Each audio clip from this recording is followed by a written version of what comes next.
উচ্চাকাঙ্ক্ষা ভালো, তবে অধিক উচ্চাকাঙ্ক্ষা মোটেই ভালো নয়।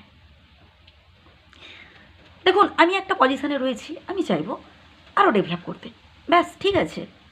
কিন্তু এই যে অন্যকে টপকে ওপরে ওঠা, আরও চাই, আরও উপরে উঠবো, একটা সময় এমন আসবে যে হয়তো ওপরে উঠতে গিয়ে আপনি দুম করে নিচে পড়ে গেলেন, কারণ আপনার টেন্ডেন্সি হচ্ছে শুধু ওপরে ওঠা। এখানে ওপরে ওঠা বলতে আমি গাছে ওঠার কথা বলছি না, ধনী হওয়ার কথা বলছি, অধিক অর্থ রোজগারের কথা বলছি। আরও চাই, আরও চাই, এই টেন্ডেন্সিটা কমাতে হবে। হতে পারে আপনার কাছে অর্থ স্বল্প রয়েছে, তাতেই আপনি খুশি থাকুন, তাতেই আপনি সুখী থাকুন। আপনার আশেপাশে এমন অনেক মানুষ রয়েছে, জানেন কি, সেই পরিমাণ অর্থ সারা মাসেও তারা রোজগার করতে পারে না, তাদের থেকে তো আপনি ভালোতে আছেন, কেন টেনশন করছেন? যেটা পেয়েছেন তাতে নিয়ে সুখী থাকুন না, সেটাই আপনার কাছে অহংকার, সেটাই আপনার কাছে গর্ব। আরে ভাই, আমাদের দুহাত দুপা রয়েছে, এমন অনেক মানুষ রয়েছেন, কষ্টের জীবন, দুপায়ে হাঁটতে পারেন না। আপনি তো কাজ করে অর্থ রোজগার করতে পারছেন, তারা তো সেটুকুই পারে না। সে কষ্টের কথাটা ফিল করুন। এমন অনেক মানুষ রয়েছে যারা সারাদিনে দুমুঠো খাবার রোজগার করতে পারে না,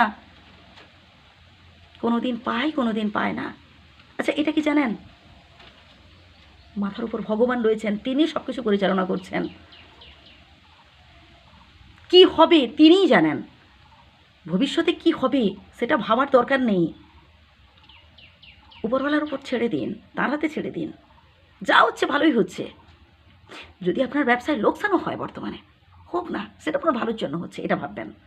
যদি আপনার ক্ষতিও হয় ব্যবসার, সেটাও ভাববেন, এটাও ভালোর জন্য হচ্ছে। কারণ ভগবান সব কিছু পরিচালনা করছেন, আল্লাহ সব কিছু পরিচালনা করছেন, তিনি জানেন, তিনি সব কিছু বোঝেন, সব কিছু জানেন যে ভবিষ্যতে কী হবে। যদি এখন লোকসান আমার হয়, তাহলে নিশ্চয়ই ভবিষ্যতে ভালো হবে, এটা আপনাকে ফিল করতে হবে। তিনি জেনে বুঝেই করাচ্ছেন। অতএব এসব নিয়ে টেনশন করবেন না, এই ভবিষ্যতে কী হবে এসব নিয়ে একদম ভাবতে যাবেন না। বর্তমানটাকে নিয়ে ভাবুন, বিন্দাস থাকুন, যতটুকু আছে আল্লাহ আপনাকে যতটুকু দিয়েছে, ভগবান আপনাকে যতটুকু দিয়েছেন, সেটা নিয়ে সুখে থাকুন না, সেটা নিয়ে খুশি থাকুন, সেটা নিয়ে গর্বিত হন। ভাই, আপনার তো দুটো চোখ রয়েছে, এমন অনেক মানুষ রয়েছে চোখে দেখতে পায় না, সে কষ্টটা ফিল করুন, সে কষ্টটা অনুভব করুন। একদিন, বেশি নয়, মাত্র 1 ঘন্টা জাস্ট চোখ বন্ধ করে থাকুন বা চোখে পটি বেঁধে থাকুন, তারপর ফিল করুন যে যন্ত্রণাটা, চোখে দেখতে পাওয়ার, চোখে না দেখতে পাওয়ার কষ্টটা কোথায়, তখনই বুঝতে পারবেন। যাই হোক, সর্বশেষে আমি একটাই কথা বলবো, নিজের কাছে যতটুকুন আছে তাতেই খুশি থাকুন। কারোর সাথে কম্পিটিশান লাগিয়ে ওপরে ওঠা, বাকি এই টেনশন ক্রিয়েট করা, সবসময় একটা টেনশনের মধ্যে থাকা, এগুলো বাদ দিন। নিজের যতটুকু আছে সেটা নিয়ে সুখী থাকুন, বিন্দাস থাকুন।